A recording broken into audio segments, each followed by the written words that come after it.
An awkward weirdo in the 80s somehow resurrects a corpse, the silly duffer, and she has to find fresh body parts for him, while juggling the struggling of being an awkward weirdo in the 80s. Get ready for a bit of Heather's high school murder action in Lisa Frankenstein. Hello there, you loose units, and welcome back to another episode of Spicy Boy Reviews. I'm, of course, your host, Andrew Iles. That's right, Lisa Frankenstein, directed here by Zelda Williams, who's known for directing a bunch of music videos, a short film, and this. And this film is also written by Diablo Cody. And if that name sounds familiar, it's because she's written films like Juno, Tully, and Jennifer's Body, just to name a few. We meet an awkward weirdo goth girl by the name of Lisa Swallows. That's what she said! Yeah, I'm not kidding, that's her name in this. She's a weirdo goth girl in the 80s, spending all of her time being awkward at high school parties, having an after-school job as a seamstress. I wonder if those skills will come into play later on in the film. And reading poetry in the afternoon in a graveyard. So, pretty much how Robert Smith spends every other day. She lives with her father, who's recently remarried an overbearing, evil stepmother that would give Cinderella's new mummy poos a run for her money. And here she's played devilishly awesome and over the top by the one and only awesome Carla Gugino. And of course, living with them is Lisa's over-supportive, cheerleading stepsister, Taffy. One night, Lisa is dragged to a high school party by her stepsister. And this is where we get a lot of exposition dumping by Taffy. I mean, backstory about Lisa's past. Apparently Lisa's mother was murdered by a masked home invader, and Lisa could hear the whole thing from the next room, hence why she's a weirdo. Does this backstory conveniently come back into play later on in the film? No, not at all. It's never mentioned again. Anyway, Lisa accidentally gets drugged at this high school party and makes a fool of herself in front of 80s Mr. Handsome Face, who, by the way, actually really respects Lisa's poetry because he's the editor of the school paper. However, Lisa unfortunately gets some unwanted touchy-feelies by a weirdo nerd at the party. I wonder if this character will conveniently get some over-the-top comeuppance later on in the film. Anyway, staggering home from the party, Lisa decides to swing past the graveyard where she reads her poetry and sort of chill out underneath her favourite gravestone for reasons. This gravestone just happens to be a young deceased man from the 1800s. Then a green Ghostbusters cloud comes rolling over the graveyard and lightning strikes the gravestone. And wouldn't you know it? Anyway, the lightning bolt brings this young man to life, and he plays a bit of fish out of the water home invasion Encino Man fuckery with Lisa. This corpse, however, unfortunately doesn't speak a word, he just grunts.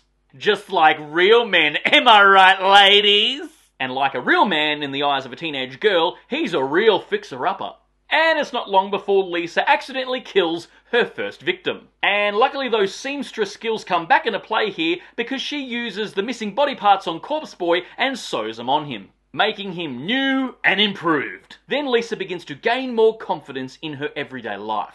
Maybe it's Mr. Handsome Face at high school who keeps making goggly eyes at her. Maybe it's the fixer-upper Corpse Boy pet project. Or maybe it's Maybelline. I don't know. Either way, she's taking more risks with her daily wardrobe, and the school starts to notice.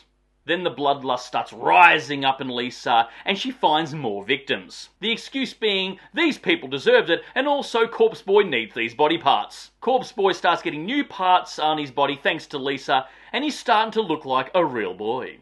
He's looking better by the minute, and not with those stale old bubbly flasks or some electricity slab bed the good old Dr. Frankie Boy used in Mary Shelley's story, no. Here, Lisa uses a tanning bed.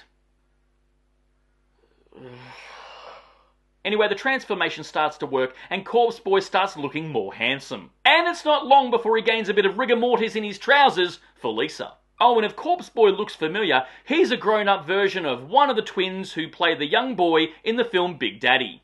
You know the kid character, the one that was named...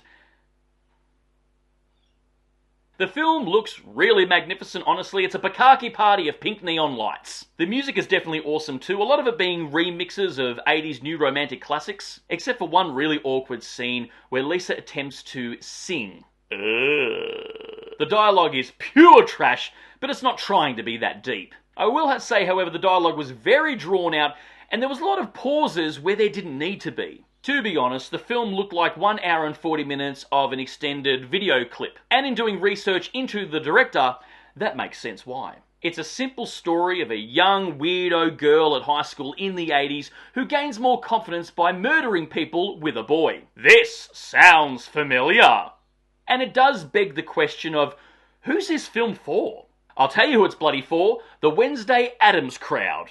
Also, the film is almost a love letter to early Tim Burton films. The town looks like the Edward Scissorhands town. Lisa is a young Helena Bonham Carter. Corpse Boy looks like Johnny Depp's Sweeney Todd. And it's all wrapped up with a Wednesday Addams aesthetic with an 80s twist. This film is definitely inspired and feels like Heathers meets Encino Man.